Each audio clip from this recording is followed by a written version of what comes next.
Hello everyone, আসসালামু আলাইকুম। আজ আমি আপনাদের মাঝে আরেকটি নতুন ভিডিও নিয়ে হাজির হয়েছি। আর আজকে রয়েছে ক্যালেন্ডার থিম, একটি কেকের ডেকোরেশন আর ফন্ডেন্টের কাজ আমি কিভাবে করলাম সবগুলোই আছে এই ভিডিওতে। তো প্রথম থেকে শেষ পর্যন্ত দেখবেন, ভিডিওটি না টেনে। আর অবশ্যই ভালো লাগলে একটি লাইক দিয়ে দিবেন আর সাবস্ক্রাইব করে আমার চ্যানেলটির পাশেই থাকবেন। তো দেখতে পাচ্ছেন আমি কিন্তু আপনাদের সাথে কথা বলতে বলতে ফন্ডেন্টের কাজগুলো করে নিচ্ছি। আমি একটা রুলারের সাহায্যে অল্প পরিমাণের ফন্ডেন্ট নিয়ে একটু বেলে নিচ্ছি আর একটু কর্নফ্লাওয়ার দিয়ে বেলে নিতে হবে। আমি এই কেকটা ফন্ডেন্টের আমার চ্যানেলে প্রথম করছি, আর কেমন হয় অবশ্যই কিন্তু আপনারা আমাকে কমেন্টের মাধ্যমে জানিয়ে দেবেন, আর আমি চেষ্টা করব কমেন্টের সর্বোচ্চ অ্যান্সারটা দেওয়ার জন্য। তো এই যে দেখতে পাচ্ছেন আমি একটু বেলে নিয়েছি, একটি ফন্ডেন্ট কাটা নিয়েছি, একটু আমি হার্ট শেপ করে কাটছি। হার্ট শেপ করে কেটে আমি এর উপরে ক্যালেন্ডারের যে ডিজাইনটা সেটা করে নিব। আর কিভাবে কাজগুলো করছি আপনারা কিন্তু স্ক্রিনে দেখতেই পাচ্ছেন। আর এই তো আপনাদের সামনে আমি দেখিয়ে দিলাম। এখন আমি এডিবল দুইটি কলম নিয়েছি। এই এডিবল কলমগুলি এনেছি আমি 120 টাকা করে গুলশান ডিএনসিসি মার্কেট থেকে। আর এখন আমি একটু উপরে ড্র করে নিচ্ছি, যে ক্যালেন্ডারের যে ড্রটা সেটা করে নিচ্ছি, দেখতেই পাচ্ছেন।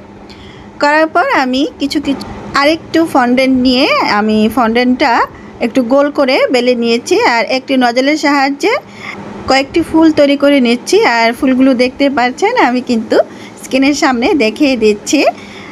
আর ফুলগুলো করার পর আমি এখন কেকটাকে ক্রিম দিয়ে সম্পূর্ণ কেকটা সেট করে নিয়েছি। কিছুটা কালার আমি শেড আনবো, তাই রেড কালারটা ইউজ করেছি আর হালকা একটু পিঙ্ক শেড এনেছি। ইয়েলো কালার বা যদি রেড কালার ইউজ করে দেন তাহলে একটা অরেঞ্জ কালার আসে, আর এইভাবে করে যদি দেন তাহলে কিন্তু একটি হালকা পিঙ্ক শেড কালারটা আসবে। তো দেখতেই পাচ্ছেন এখন আমি উপরে যেই হার্ট শেপ ক্যালেন্ডারটা তৈরি করেছি সেটা দিয়ে দিলাম। চারপাশে আমি যে ফুলগুলো করেছিলাম নজল দিয়ে সেই ফুলগুলো বসিয়ে দিচ্ছি এবং এর উপরে দিয়ে দেব সুগার বল আর গোল্ডেন দিব। সুগার বলগুলো অবশ্যই কিন্তু সুগার বলগুলো খাওয়া যায়, আপনারা কিন্তু খেয়ে নেবেন, এটা ফেলে দিবেন না। তো দেখতে পাচ্ছেন আমি কিন্তু সুগার বলগুলো বসিয়ে দিচ্ছি।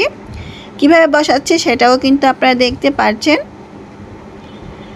বলগুলো বসানো হয়ে গেলে আমি এর উপরে দুইটি ফুল ইউজ করব, আর এই ফুলগুলো আর্টিফিশিয়াল ফুল, এগুলো আমি খুব সুন্দর করে কেটে নিয়েছি। আর তো আমি এখানে এই ফুলগুলোকে এক পাশে একটু বসিয়ে দিচ্ছি সেট করে। অবশ্যই ফুলগুলো বুঝে বসিয়ে দেবেন, যেহেতু কেকটা ছোট সেহেতু যাতে বোঝা যায় সেভাবেই বসাবেন।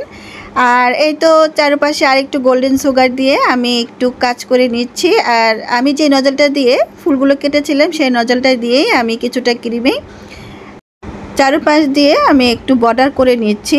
আর এরই মাঝে শেষ হয়ে যাবে আমার ভিডিওটি। উপরেও কিছু ফুল দিয়ে দিলাম। আরেকটি ভিডিও নিয়ে আপনাদের মাঝে হাজির হব। সেই পর্যন্ত আল্লাহ হাফেজ। সবাই ভালো থাকবেন, সুস্থ থাকবেন এবং আমার জন্য অনেক অনেক বেশি দোয়া করবেন।